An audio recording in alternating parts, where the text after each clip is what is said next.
who are going to be raising our voices rather so that you can all hear. I hope you can already. And do come to the front. It's rather a barn-like room. So that's great if you all move up a bit.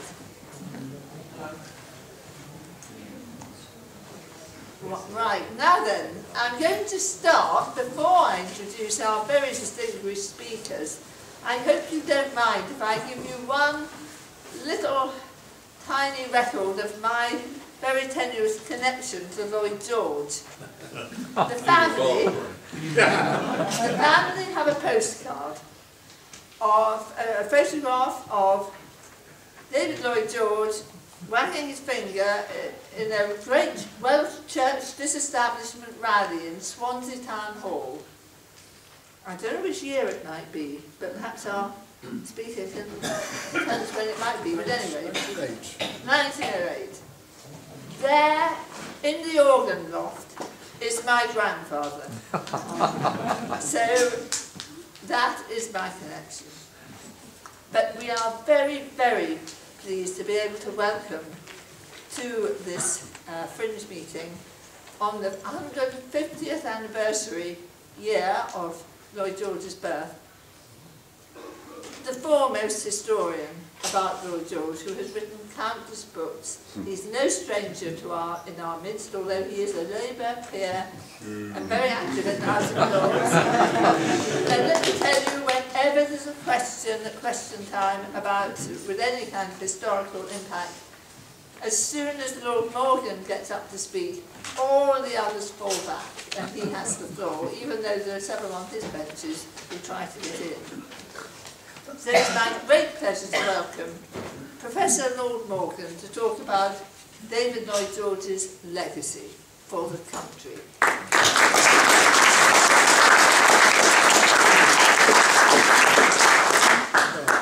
Chairman, friends, Madam Cadeirydd ac Anwyl Gyfeillion, it's a great pleasure to speak at this distinguished conference for the second time. The first time, when Lord McNally also participated, I recall, was a debate in which I was pleading the cause of Lloyd George to be the greatest liberal, and Paddy Ashdown, I think, was pleading the cause of Gladstone.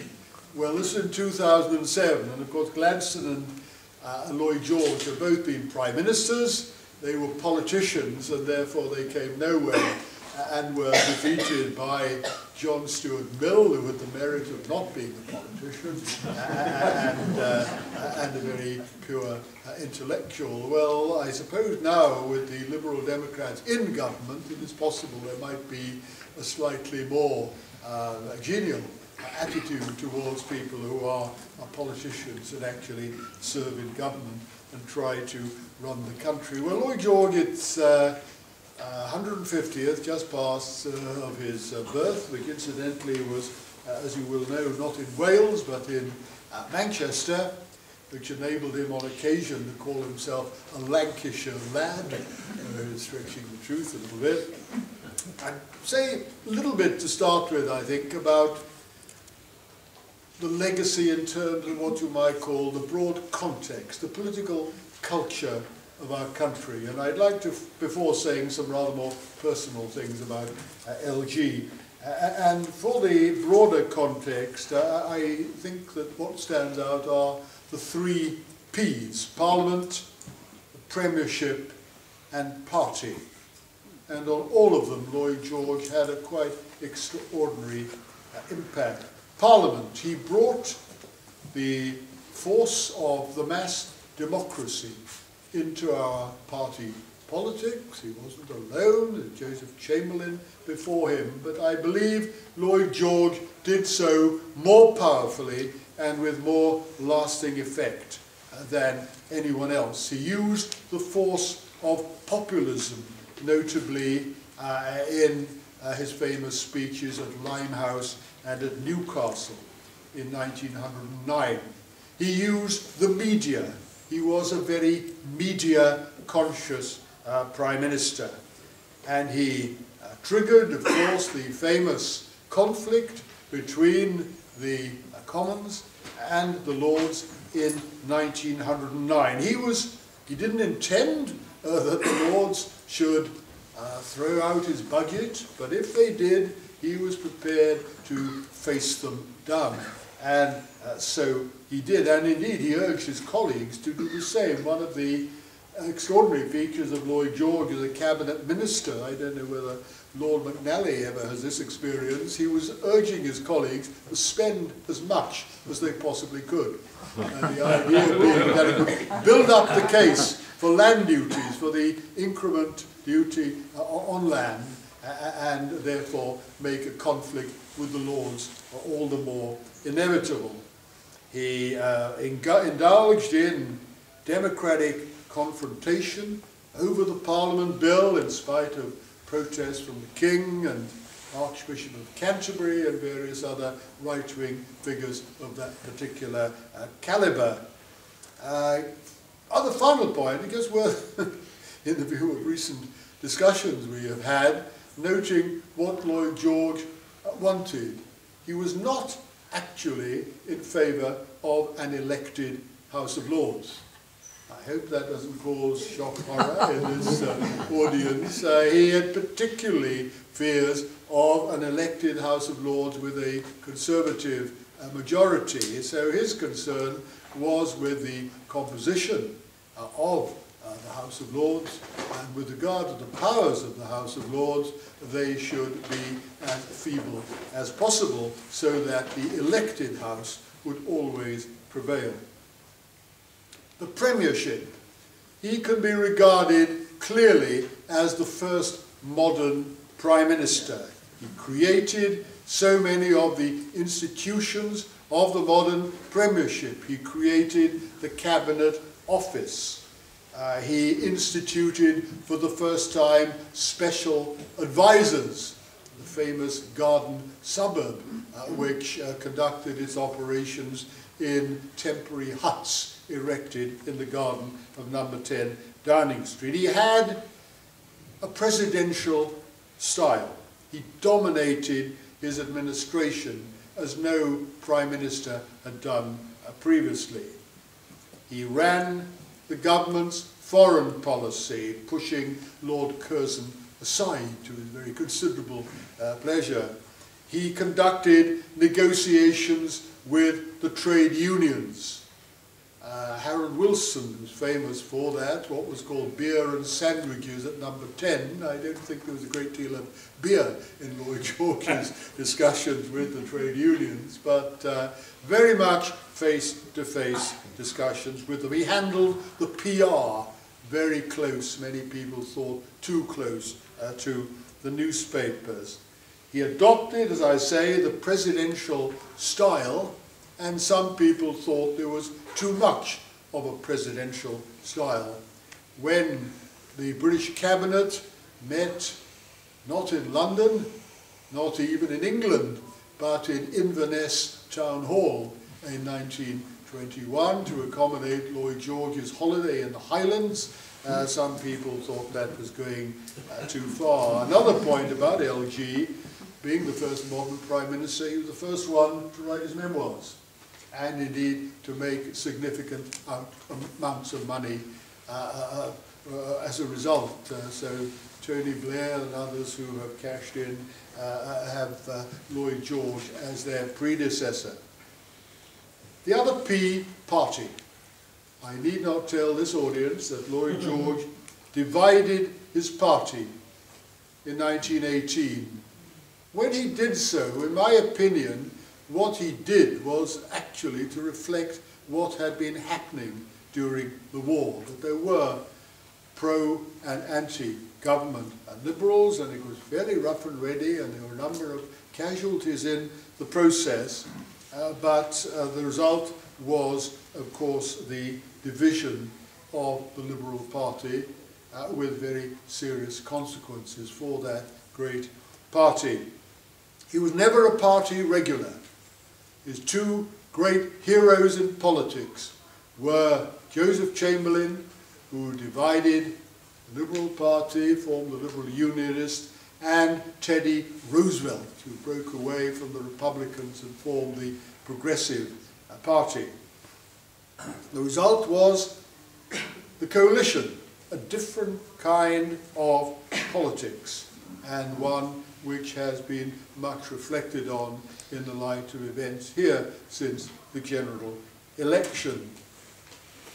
The coalition, on which I've written a rather large book, which I actually consider my best book for what it's worth, had achievements at first. It was not initially unsuccessful, particularly in the realm of social reform, but it was inherently unstable, and the legacy of Lloyd George was therefore that he made not just this coalition, but the very idea of any coalition unpopular. There was a smell of corruption.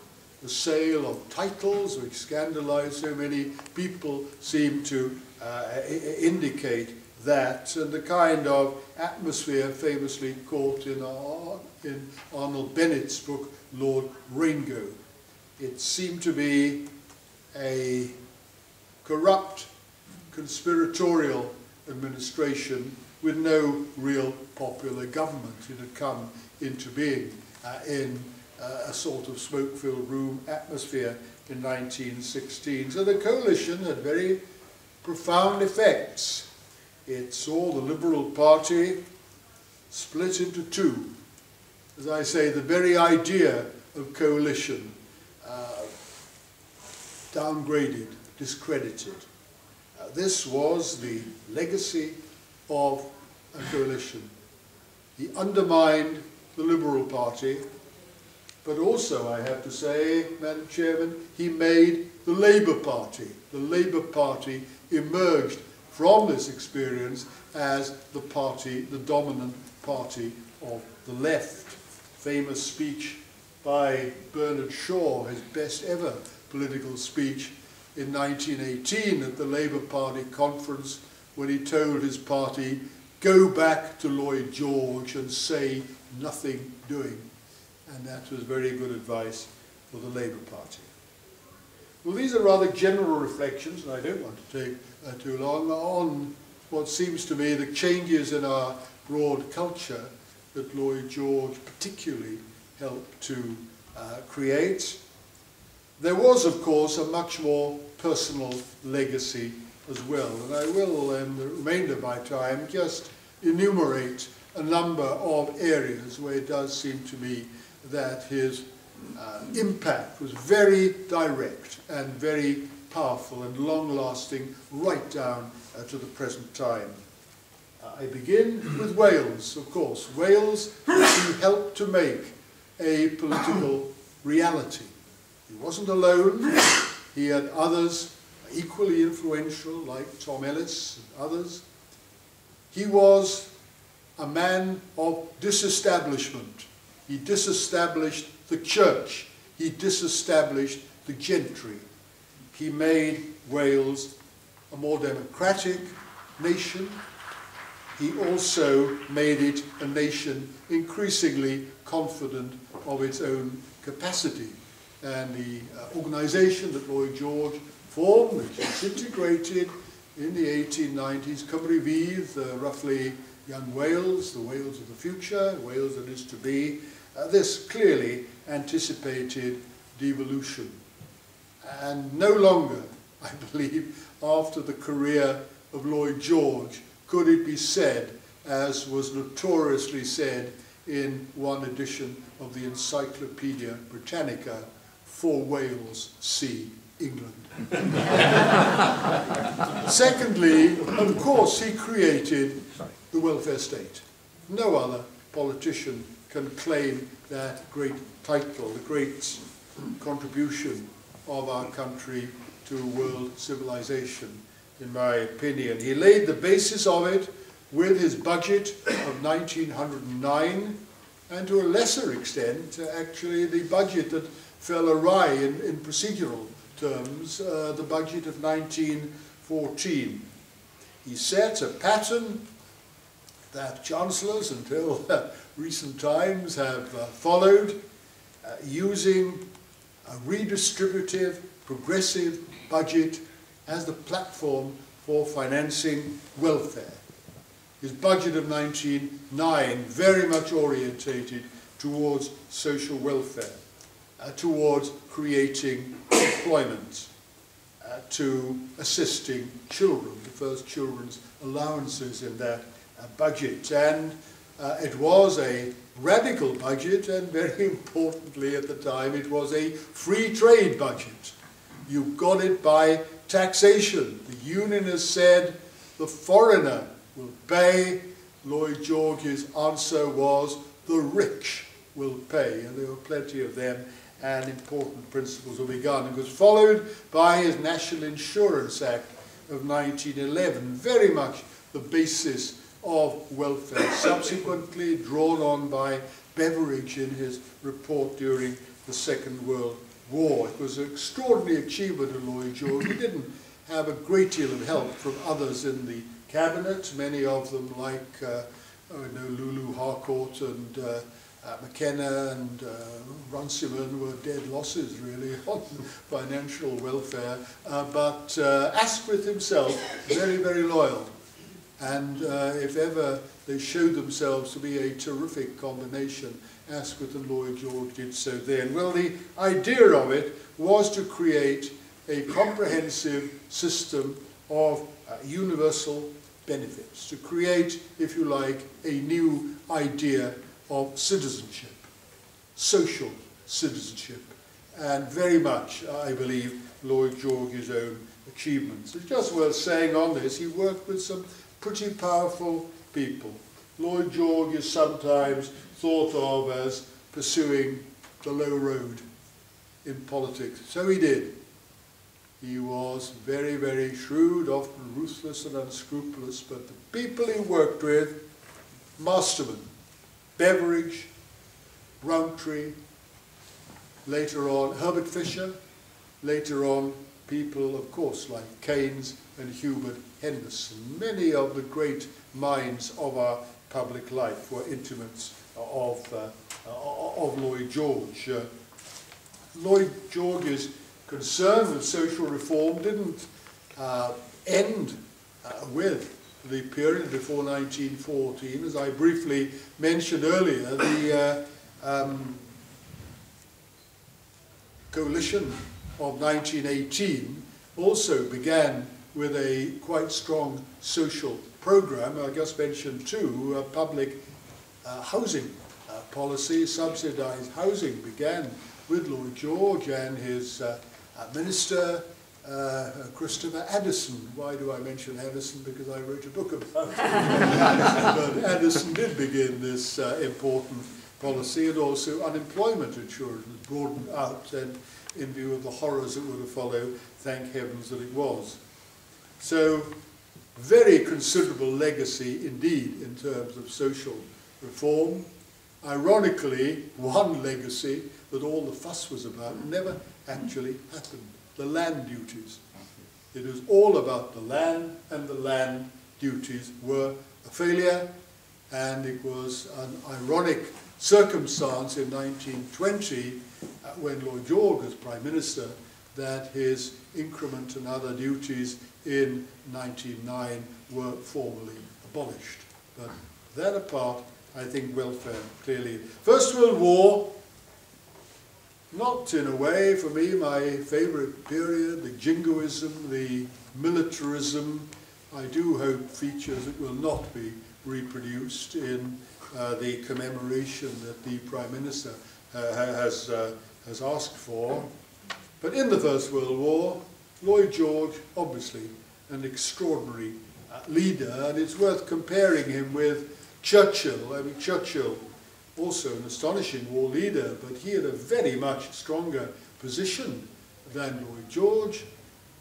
Unlike Lloyd George, he had control of the House of Commons. Lloyd George did not, and right down to the summer of 1918, it was by no means clear that the government had sufficient authority to run the war. Churchill did not have generals playing politics in the totally disgraceful way that Haig and Robertson did.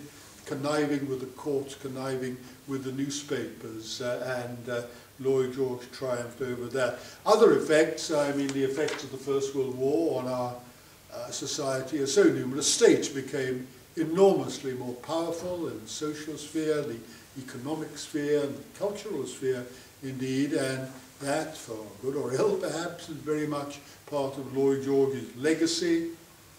Other effects, women having the vote. Lloyd George had always supported votes for women, and it was his government, and we say this, I believe, on Women's Day, it was his government that gave the franchise to women over 30. Women who were mature at the age of 30, it was believed at that time. I pass over that to considerable strength of trade unions, in my prejudiced opinion, also very beneficial for this country as defenders of the working man, very much a product of Lloyd George's period in power. And of course in foreign affairs, Lloyd George, I think, made much of the Entente Cordiale. I mentioned the Entente Cordiale, having made something of a contribution in my own life to that. Lloyd George and Clemenceau, I believe, were a more effective and more harmonious relationship than Churchill and de Gaulle in the Second World War, and again something that we have inherited. The post-war world, again, much criticised, and in my opinion, excessively so in Keynes's famous, but in my opinion rather misleading book, brilliant book on the First World War. The post-war world, very much, in part, Lloyd George's legacy. We still live in Lloyd George's world, a Europe in which the principle of nationality is entrenched, including some limitations of which Lloyd George was very aware at the time. He was not actually, for example, in favour of the creation of Czechoslovakia, and that, I think, added to the ambiguity in his mind in 1938 at the time of Munich. He was responsible for some of the limitations in whole or in part. But he was, and it's worth emphasizing, he was the one peacemaker who tried to revise that treaty, who recognized many of its fundamental weaknesses. And Keynes actually came to recognize that by 1922. So the post-war settlement very much owes a great deal to its being shaped by Lloyd George. Some of it benign, not all. Two of Lloyd George's creations in that legacy were Palestine and Iraq, and they have perhaps been the most difficult problems, I believe, seriously mishandled by successive governments, and notably the Blair government in 2003. And Lloyd George, in a way, began that very mixed package which his legacy contained. Peace in Ireland.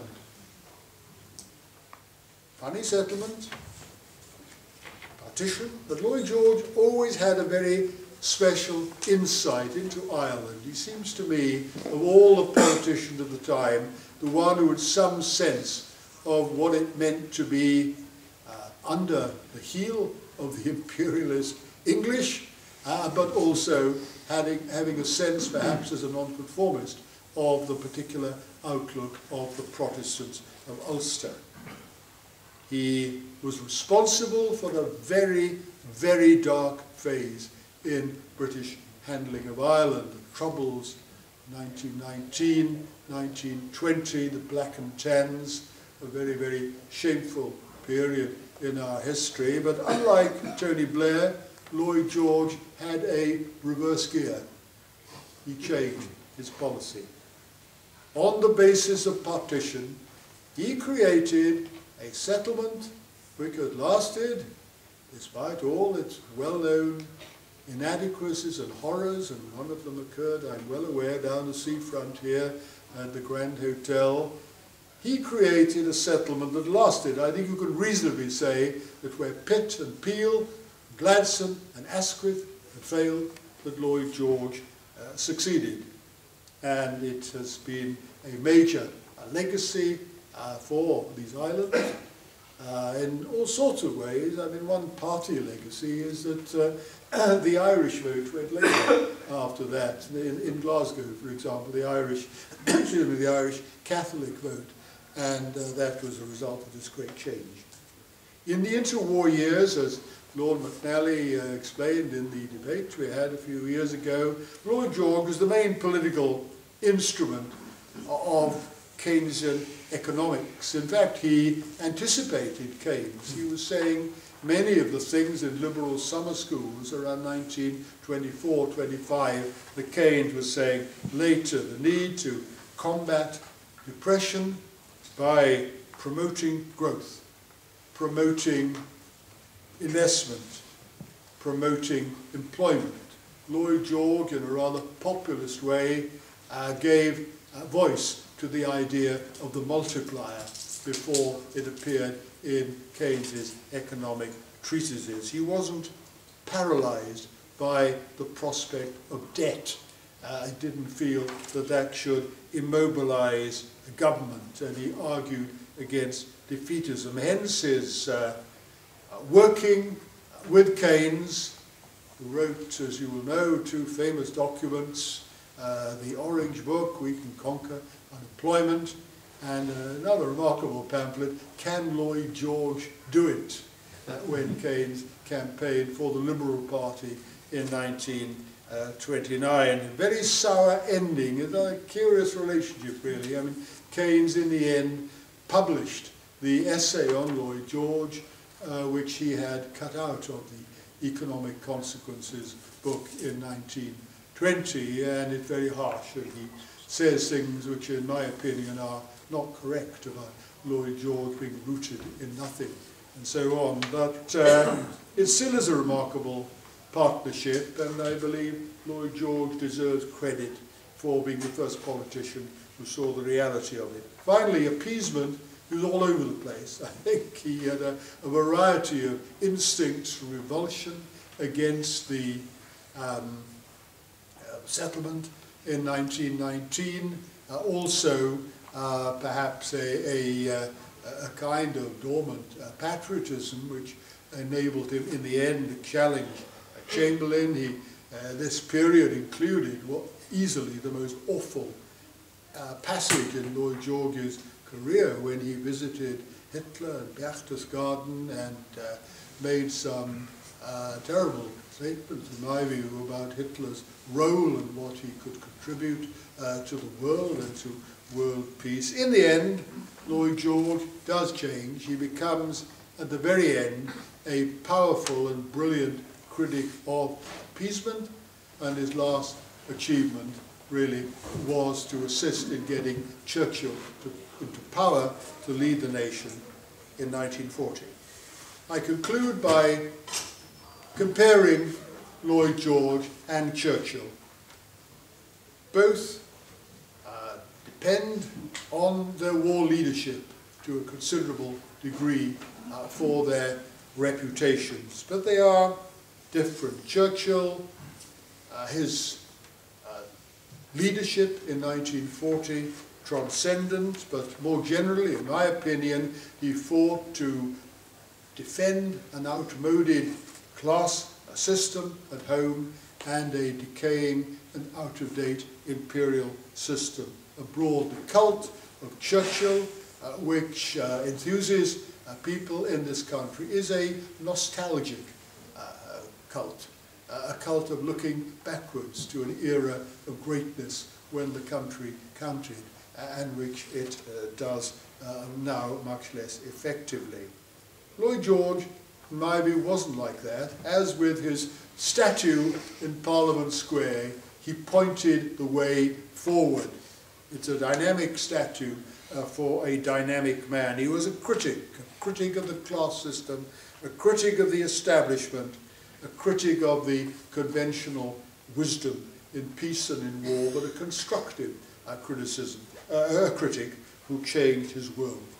His great hero was Abraham Lincoln.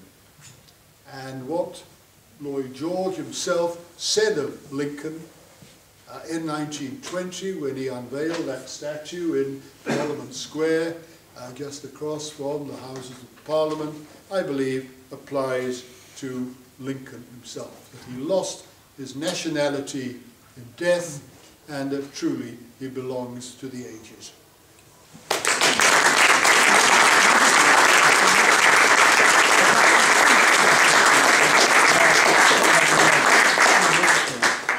Very much, Ken. That's really brilliant start to our fringe meeting. It's now my pleasure to introduce David Howarth, who was, of course, our MP for Cambridge, but then decided to go back to the roads of Academia and is now Director of the MPhil in Public Policy and Reader in Private Law at the University of Cambridge. And he's going to talk about the legacy of Lloyd George for the party.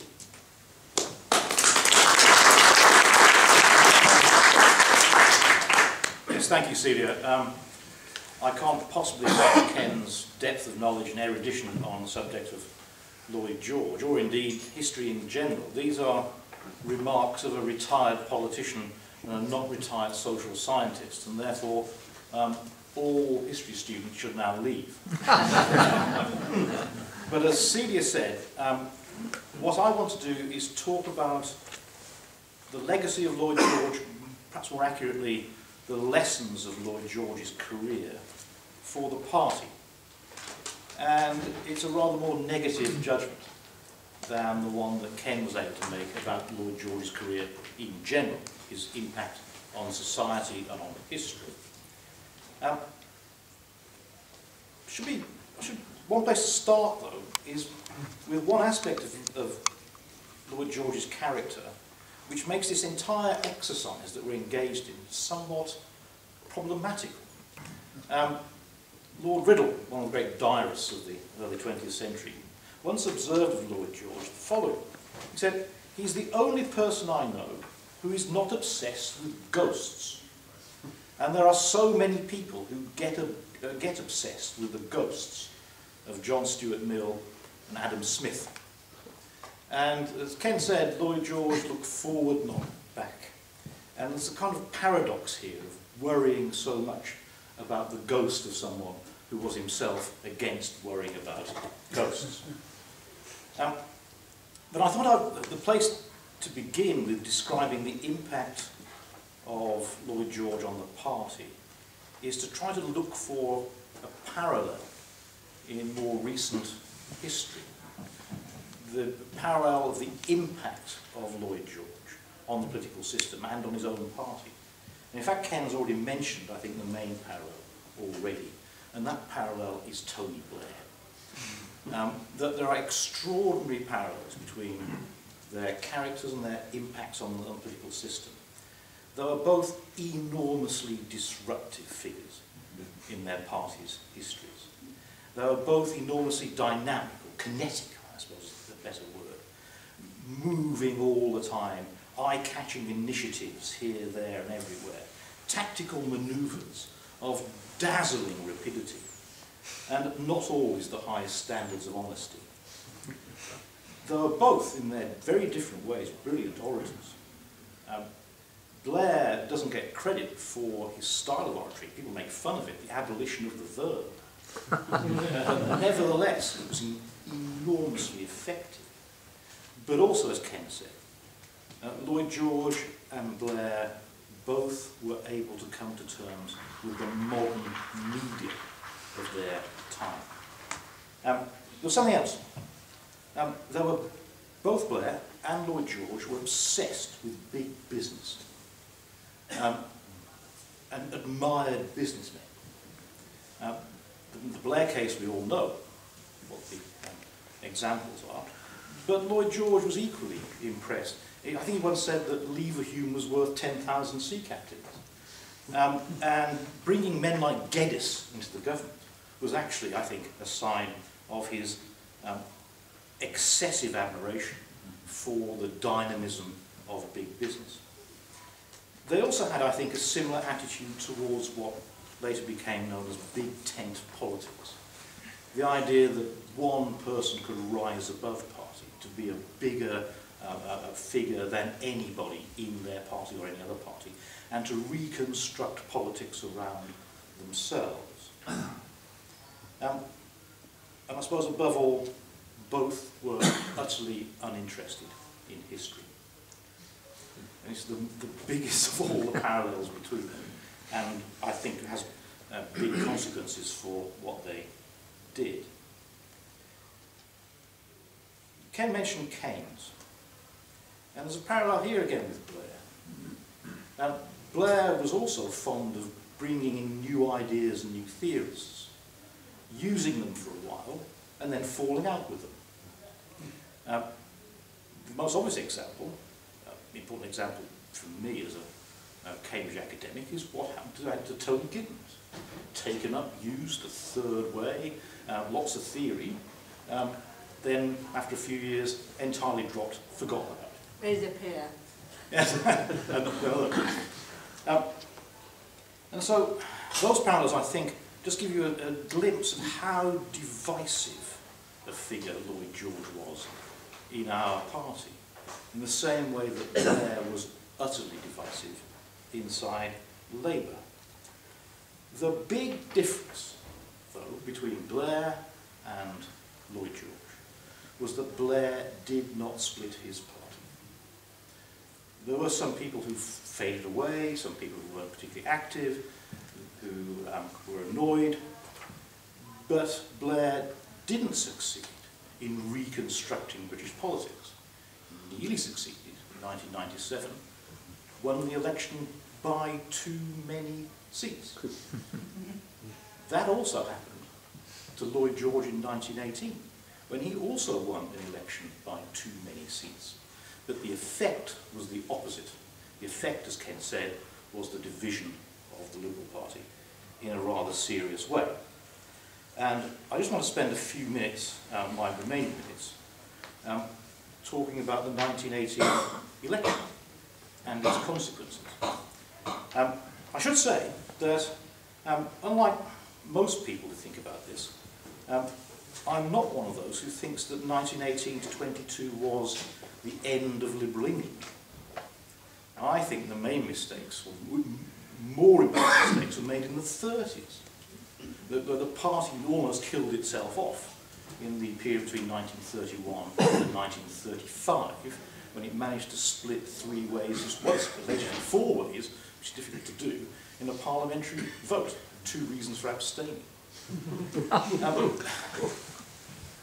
And in fact, it's worth noting that in the 1931 election, after the 1931 election, there were more Liberals in Parliament than Labour members. And even if you look at the official Liberals, the non-coalition Liberals, and the official Labour Party, where there are slightly more Labour members, they were generally around the same number, 35, 45, that sort of figure. The big errors of the Liberal Party are in the period that follow, where they fail to reunite, they split more and more and more. Labour manages to extricate itself from the period of the national government with far more success than the Liberal Party, and is luckily in place as the official opposition in 1935, because that Parliament, the 1935 Parliament, lasted 10 years, the entire period of the war. And that was, I think, the main redefinition of British politics. But what happened in the 20s was a serious weakening of the party, which made it more likely that it couldn't survive what happened in the 30s. And it is worth saying that Lloyd George's manoeuvres in 1918 were disgraceful, utterly disgraceful. He decided that the Liberal Party was dead, wasn't really an instrument that he could use. reminds me of phrases of Joe Grimmon's, that whenever he felt like doing something with the Liberal Party, it fell apart in his hands. But Lloyd George actually, I think, was far more hostile to the party. He began negotiating, or the coalition Liberals began negotiating for an electoral pact with the Conservatives very early on, and bringing together a joint programme very early on. There was the famous debate, the Morris debate, where, as you probably all know, there was an issue about whether Lloyd George had been starving the Western Front of resources and holding resources back in England in order to use them in the Mediterranean. And a senior officer accused him publicly of doing this, and he denied it. Of course, he was doing it. There then followed a parliamentary debate. Lloyd George said that he'd been accused of misleading Parliament, and he then went on to mislead Parliament some more. If you want a parallel with Blair, there's an obvious one there. Well, that's the Iraq debate. And the effect of that was that there was a vote. Asquith led the official Liberal Party into the lobbies against the government. It's the only time, I think, when the official Liberal whips formed the tellers against the government in that period. 98 Liberal members voted against the government. And later on, when the famous coupon was being distributed, Lloyd George made out that one reason why there had to be an electoral pact with the Tories was that these Liberals were not, who voted against him, were not to be trusted. They wouldn't support what had to be done in the reconstruction after the war. And that explained why some of them were given the coupon, and some Liberals given the coupon, the reliable ones, and the unreliable ones weren't. A strange explanation, because if you look at the list of who voted against him in the Morris debate, and who got a coupon, they are not mutually exclusive. And if you look at the other way around, look at the government side, who voted with him in the Morris debate, some of those were abandoned. And he abandoned them because they were in the wrong seat.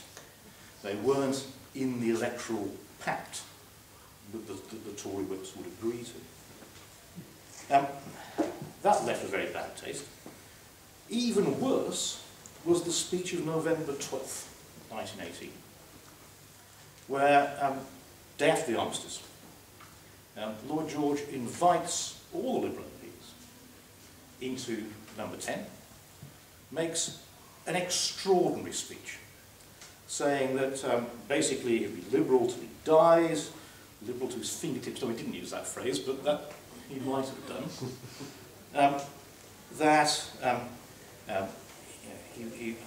He would never abandon the party, and went through a series of measures that he thought were important for Liberals in supporting the coalition. Very emotional speech. A motion was passed agreeing that the coalition should continue. At the same time as he was doing that, he was negotiating the joint programme with Bonner-Law. The joint programme with Bonner-Law included imperial preference, disguised, because it said there shouldn't be any tariffs that increase the cost of food, but didn't exclude other sorts of tariff. And the combination of the puzzlement of the Liberal Party with the actual joint programme with Bonner-Law, its actual content, combined with the coupon, I think led to deep resentment for the whole of the 1920s and later. So my memory, my connections are with people who knew Asquith. And there was and constituents of mine who had been around in the 20s to remember Mr. Asquith, and they hated Lloyd George. And I think that hatred came from, more than anything else, from the events of 1918. Now, it is worth saying that in addition to that, Lloyd George had a very peculiar notion of who his friends were. The 1918 incident and coalition with the Tories wasn't the end of his ambition. He had a plan, and this is all Keynes' book, so I'm not the expert on this, Keynes, but he had a plan to form a fusion party with the Conservatives, a new centre party, and spent a lot of time doing this, but eventually it all fell apart, as we all know. But what was odd about this centre party was it wasn't an alliance between the moderates in the Conservatives and the moderates in the Liberals. Oh no, it was a kind of alliance of all the extremists. To be fair, as Ken said, one of his great heroes was Joseph Chamberlain, and it was, in a way, an attempt to reunite the Chamberlainite wing of the Conservatives with the collectivist wing of the Liberals, and to exclude all the individualists who he thought were out of date and old-fashioned and couldn't be relied upon. So, that legacy, I think, the legacy of the attempt at the fusion, the basically lying to the party, made the reunification of the party in 1923 very, very hard. And didn't doom it to failure, but stood in the way, I think, of it having a high chance of success. One final point. When Lloyd George, in the 1918-22 period, decided he'd start his own Liberal Party, Lloyd George Liberals, National Liberal Party was officially known, of course it had no activists. The local parties carried on as if there wasn't a split. It's one of the interesting things about our parties. The party of the country just carries on. There is no split. We have a Liberal Association and that's it. There's only one. Lloyd George couldn't really compete with that, so he created structures at regional level, area level, rather than the constituencies. Didn't really have any people. But what he did have was a whole load of money. And the history of the party in the 20s, and why it's such a painful history. Keynes mentioned the high points, the summer school, the Keynesian economics, intellectual breakthroughs. But the painful truth is that those breakthroughs did not lead to electoral success in the way that actually quite a few commentators at the time thought. Why is that? Well, I think it's very clear. The events of 1918-22 alienated too many of the troops on the ground of the party, that they wandered away. People noticed at the time that Labour campaigns in the constituencies were being run by previous Liberal activists. So it wasn't just, as some historians think, that what happened was that Labour got its intellectuals at that period. It also got its the intellectual base of its organisation. All that Lloyd George could do was to buy the party organisation using his fund. But that combination of money and a weakened activist base wasn't enough to deliver electoral success that possibly was deserved by the great programme of 1929. So what are the lessons? The lessons are, don't go wandering off in pursuit of a centre vote that doesn't exist. Right, that's the first lesson. Second lesson, don't alienate the party. Thank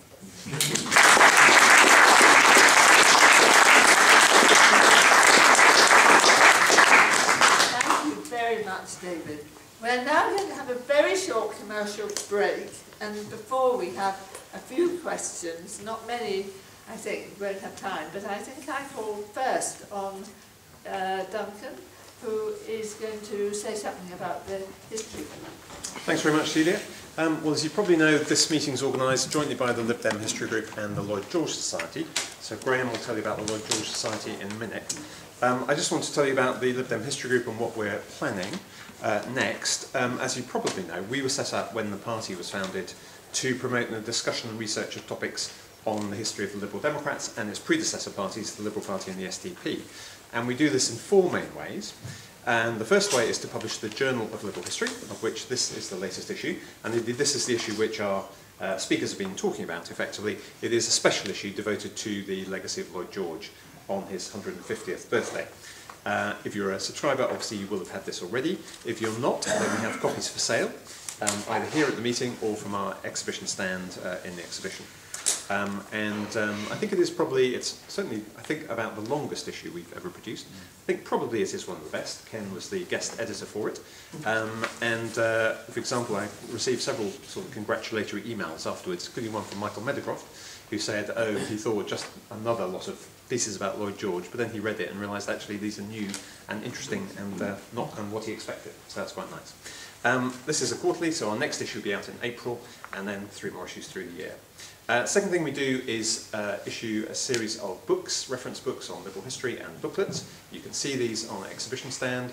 Just to mention the latest two, the latest book is Peace, Reform and Liberation, a history of liberal politics in Britain since 1679. And the latest booklet is an updated one on short biographies of leaders of the Liberal Party and the SDP and the Liberal Democrats for the 19th century. And this is up to date as of last Sunday. So the entry on Nick Clegg is fairly up to date. It includes the Eastleigh by-election. Thirdly, we organise meetings like this one. Our next meeting is going to be in London on the 10th of June, I think is correct. And we'll be celebrating another Liberal leader, Joe Grimmond, who was born 100 years ago this year. So I hope you can come to that. And then, of course, we'll have a meeting at the September conference. And then the fourth thing we do is maintain a website which tells you about our activities and acts as a resource for students of liberal history. We've just started issuing on our Facebook page and through Twitter, for those of you who follow Twitter, short pieces about what happened on this day in liberal history, so what happened on the 8th of March or the 9th of March and so on. So you can see those on our Facebook page, or if you sign up to our Twitter account, you'll get a new one every day. All of this is explained in the leaflet that's on the chairs, or you can come and visit us in the exhibition stand. Thanks. Thank you very much. Now Graham Lippiett, who is Secretary to the Lloyd George Society. Yes, thank you, Celia. He's one of the Vice Presidents of the Lloyd George.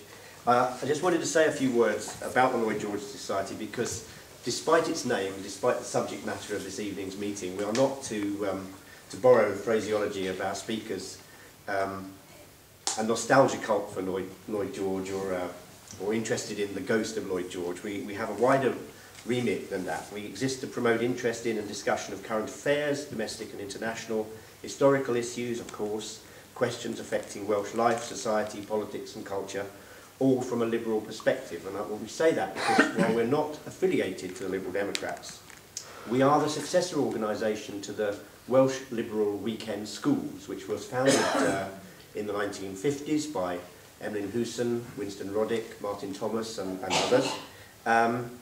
And we became the Lloyd George Society in 1985 when we combined Liberal and SDP support around the name of the most famous Welsh Liberal politician of all time. We promote our aims and objectives mainly in two ways. First, we hold an annual weekend school, usually in mid-Wales, in February, carefully avoiding the dates of Rugby Union International. And that's even written into our constitution. On the Saturday, the school will hear speakers from presentations from politicians, from academics, from subject matter experts of all kinds.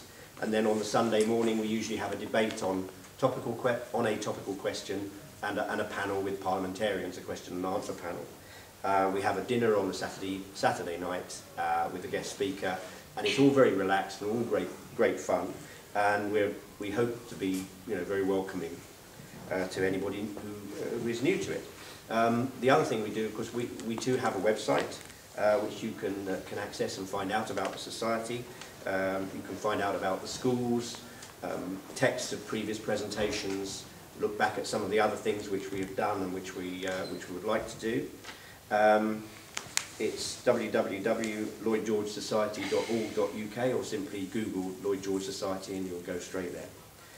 This year, because it's 150th anniversary, we've expanded it just a little bit. We had a dinner in London on the birthday with Lord Morgan talking to us. We had an exhibition about Lloyd George at the Welsh Assembly's Pierhead Gallery in Cardiff, and I understand it was one of the best attended events and exhibitions that they've ever run there. And we're looking to do other things in London, perhaps at the National Liberal Club. So please have a look at our website and see what's coming up. There's no formal membership, no formal subscription fee. We get our income from donations and from school registration fees. So a good attendance at our weekend school is essential for us. So please have a look at our website, and if you have a spare weekend in February in 2014, we'd love to see you there. Thank you. Thank you very much. Now then, I hope people have been thinking up questions. We just have about 10 minutes. So can you, first of all, say who you are, and second, shout your question, because we won't hear it, both for us and everybody else. The man here in the front was the first person, so if you can... Yeah. John Count, City of Nottingham. I'll go through... So you mentioned Joseph Chamberlain divided the Liberal Party. It was Lloyd George over Home Rule. And it's funny, when Joseph Chamberlain came up with imperial preference, a lot of Liberal unions rejoined the Liberal Party. That's right, true. So they put in free trade before Home Rule, the opposition to Home Rule. That came first. Young Churchill went into the Liberal Party because he was favourable free trade. He wasn't an imperial preference one, so really he divided. Of course it had, but that was one division that was overturned. Then there was the Lloyd George Asquith split that had to become over in 1912. Then, as you said, they split three ways. I've noticed that. You got the Labour and Liberal MPs, one Hugh and another, and we had more in the 1931 Parliament. The other thing, you mentioned Lloyd George should do bigger majority, but surely he used the coupon in 1918. Only had about 150 MPs then. That's right. And the Tories had a lot more. Asquith lost his seat, Ramsay MacDonald lost his seat. That's right. Anyway, that's enough problem. So the actual result of the election was a great triumph and disaster simultaneously. Since 130 coalition Liberals were elected about. 39 actually. And then about 30 non-coalition Liberals were elected, so they were defected. But there was a majority of Conservatives in the House. If you combine the coalition Conservatives, the coupon Conservatives, about 330, with the 45 to 50 non-coupon Conservatives, they already had a majority. He won the election and was immediately a prisoner of his own. Yes, quite.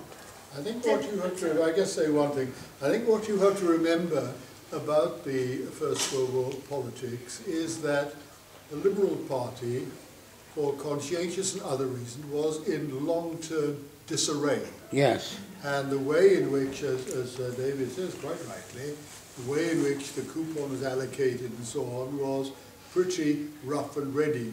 But it wasn't based on nothing. No. The big division occurred before Lloyd George was even Prime Minister. It occurred over conscription. That was deeply divisive. The Liberals were very, very unhappy about the First World War. And to that extent, I think what happened in the war foreshadowed the later political manoeuvres. Can I be very cheeky and very brief? Oh, yes, sorry. I think we better... Very good, sorry. And this gentleman here, and then... Peter Price, a member of the Federal and Welsh Policy Committees. The subject of devolution is highly topical in Wales as well as in Scotland. Could you indicate what Lloyd George said on the subject, because he is from time to time quoted in Wales as having advocated home rule? What did he mean by the words he used? And what did he do about it? And was it practical for him to have done any more than he did in that direction? The last answer to the last question, clearly no, because he was a backbench MP and his resources were limited. The Welsh Liberals themselves were divided, partly on what you might call regional grounds and partly on cultural grounds. What he meant by, and he wasn't alone, you know, one can just say, as it were, indicate that Lloyd George was peculiarly fallible. He wasn't. Home rule was a term used in a very fluid and imprecise sense. What he certainly meant was what we would call devolution.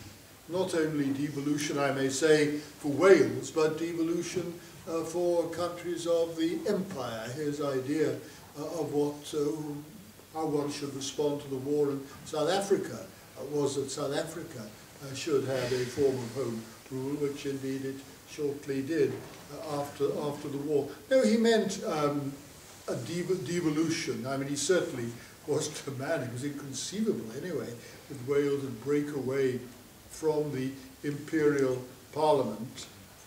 The other thing that he and others were concerned about is drawing a distinction between Wales and Ireland. And Lloyd George had grown up as a Welsh MP.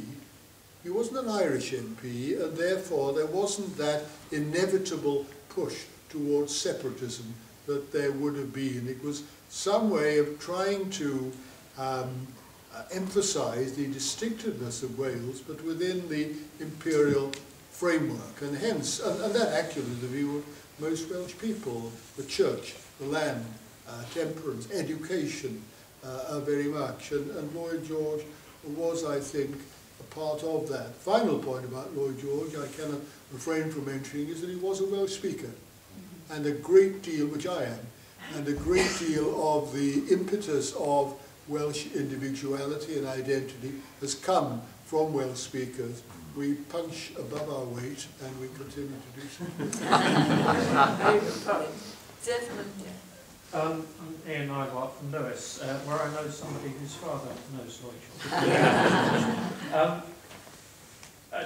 I'm not a historian, but I decided with the centenary of the First World War coming up, I ought to learn a bit about its origins, and I'm now reading about its history. And so, while Lloyd George undoubtedly introduced many great social reforms, is there not a reading that he was a member of a government that dragged this country into a very bloody and unnecessary war, arguably on the wrong side in support of a proto-Nazi Serbian regime, and then afterwards built a foundation of built peace on a foundation of sand, and let Europe slide into a second, probably worse, more bloody. I don't think it was possible to do nothing in 1914. You couldn't just stand by. There were very, very difficult choices, and Lloyd George did reflect that. The most famous episode of his earlier career was opposition to the war in South Africa. He wasn't a pacifist. He never claimed to be a pacifist, but he thought that was a wrong war, and he had very serious doubts. He conquered those doubts, and after that he felt that if you were in the war, you should exercise the full power of the state to win it. And he felt that many of the liberal critics of the government were in the war, but they kind of half wanted to win it. They were not as committed. I am a totally anti-militarist person, so I would have been on the side of the critics, but I can well see that Lloyd George, for example, as Minister of Munitions, would feel that you needed to run the munitions producing industry in a much more business-like way if you were serious about it.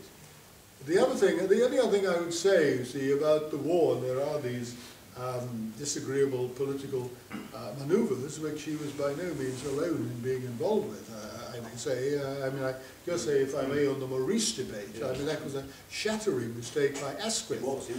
He defended the generals. Yeah. Had Lloyd George not won that debate, no doubt by using specious arguments, the military would in effect have been dictating war policy. We would not have war run by the civil power. So I think Lloyd George was right in that particular way. But he was looking ahead. I think he had the capacity to see beyond it, the changes that war was producing in Europe, most certainly in British society, in the culture of the world. And his was a restless mind, in my opinion, with respect to a far more creative mind than that of Tony Blair. Lloyd George had an executive genius, I instance several of them, the National Insurance Act, which I don't associate with Tony Blair. So he had this ability, I think, to try to deal with the practicalities here and now, but also to look ahead and to try to be creative. No, just to say, I agree with what Ken said about the Morris debate itself. On the substance, Lloyd George was right. But the way he went about it was very Blairite. And I think that's also true of his attitude towards the war itself. If you're in it, fight it to win. I think that's very similar to Blair. The actual war itself possibly wasn't fought on behalf of the proto-fascist Serbs, but as most wars are, on behalf of La République Française. Now, have we one more very quick question? Let's have somebody over here, Sandy. If it can be very quick. Okay, Sandy Walkington, St Albans, from which Lloyd George had to leave with a train whistle going early before the train was wrecked by the angry mob. 1904, the last time that the Liberals won the constituency, sadly. Very quickly, I was fascinated by the magazine, which I learnt a lot from. And I was so struck by the relationship between Lloyd George and Keynes. And what seemed to come through was how conservative initially Keynes was and how conventional. And it really came through, and you mentioned it in your opening remarks, how much Lloyd George drove Keynes in a different direction, given the subsequent importance of Keynes to all democratic politics round the world. I mean, can one really say that actually a lot of what Keynes later did actually came because of the political drive and the liberal vision of this particular man, Lloyd George, or is that over-egging it? I think that the answer to that is absolutely yes. Keynes, of course, evolved in his ideas, and he evolved in his ideas in international affairs and in domestic affairs. The impact of Keynes, primarily through the economic consequences of the peace, I believe, is due to the brilliance of its writing. It's an extraordinary piece of literature, which I think conceals a number of, I wouldn't say uncertainties, I mean debates that Keynes had with himself about quite fundamental issues of politics. I mean, on things like the calculation of reparations, Keynes came up with a number of different answers, and in a book that is far less celebrated, The Revision of the Treaties in 1922, he concluded that the attempt that Lloyd George had both to minimize reparations payments and to do something about frontier irregularities, that was actually correct. I think it's part of the greatness of Keynes, and in a different way, the greatness of Lloyd George, that they moved on. Their ideas evolved. Well, I think that's an absolutely brilliant note on which to end. So we've heard so much this year about Keynes, or perhaps last year, and now you've brought it sort of full circle with a great debt to Lloyd George. So it just leaves me to thank our speakers very much indeed for their brilliant presentations, and started off our conference very well. Thank you so much.